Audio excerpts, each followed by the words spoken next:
Hello बच्चों, तो यहाँ पे हमें क्वेश्चन दिया हुआ है। तो हमें पूछा है the sum of first three terms of a GP is 13/12 and their products is -1, find the GP. तो हम यहाँ पे सबसे पहले let the terms be, GP के हमें टर्म्स लिखने हैं।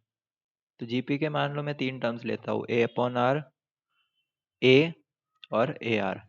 अभी हमें क्या बोल रहा है कि इन तीनों का जो सम है वो 13/12 के इक्वल है।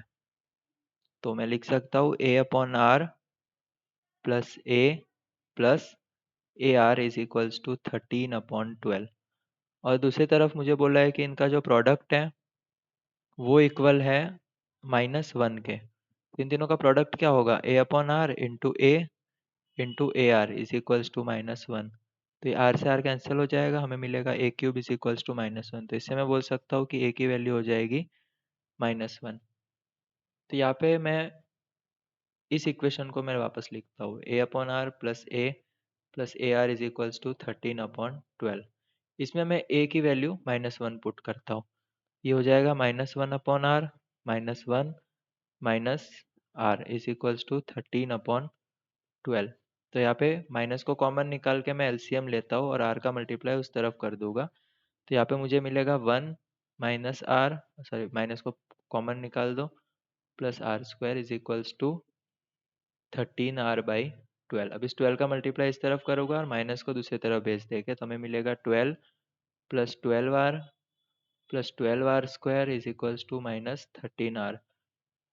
-13 को मैं लेफ्ट हैंड साइड लाऊंगा तो हमें मिलेगा 12R² plus 12R plus 13R plus 12 is equals to 0। तो इससे मुझे क्वाड्रेटिक इक्वेशन मिल जाएगी 12R² plus 25R plus 12 is equals to 0। तो इसको मैं एक्सपांड करूँगा मिडल टर्म स्प्लिटिंग से। इसको मैं लिख सकता हूँ 16R plus 9R plus 12 is equals to 0। तो यहाँ से मैं इन दोनों टर्म्स में से मुझे 3R कॉमन दिख रहा है, 4R। तो 4R को मैं कॉमन निकालूंगा, यहाँ पे बचेगा 3R, यहाँ पे बचेगा 4, प्लस इन दोनों टर्म्स में से मुझे 3 कॉमन मिल रहा है, तो यहाँ पे बचेगा 3R प्लस 4 और 4R plus 3 and 3R plus 4 is equals to 0।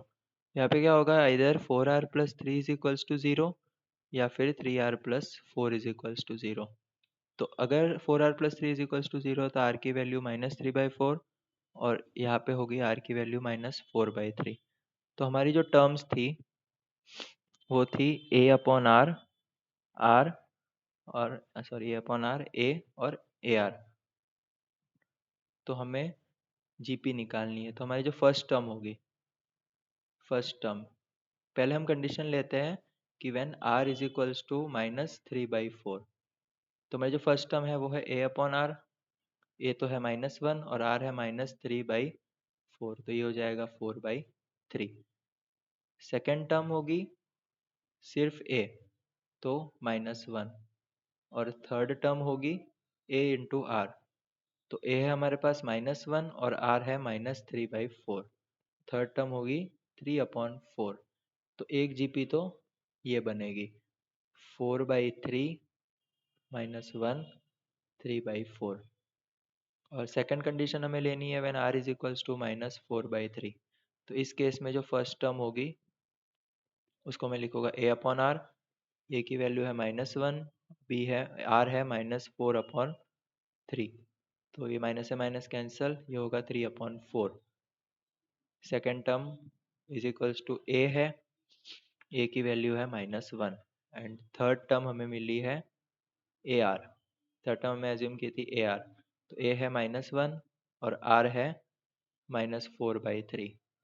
तो ये हो जाएगा 4/3। तो इधर हमें फर्स्ट वाली जीपी मिलेगी और इस केस में हमें जीपी मिलेगी 3/4 -1 4/3।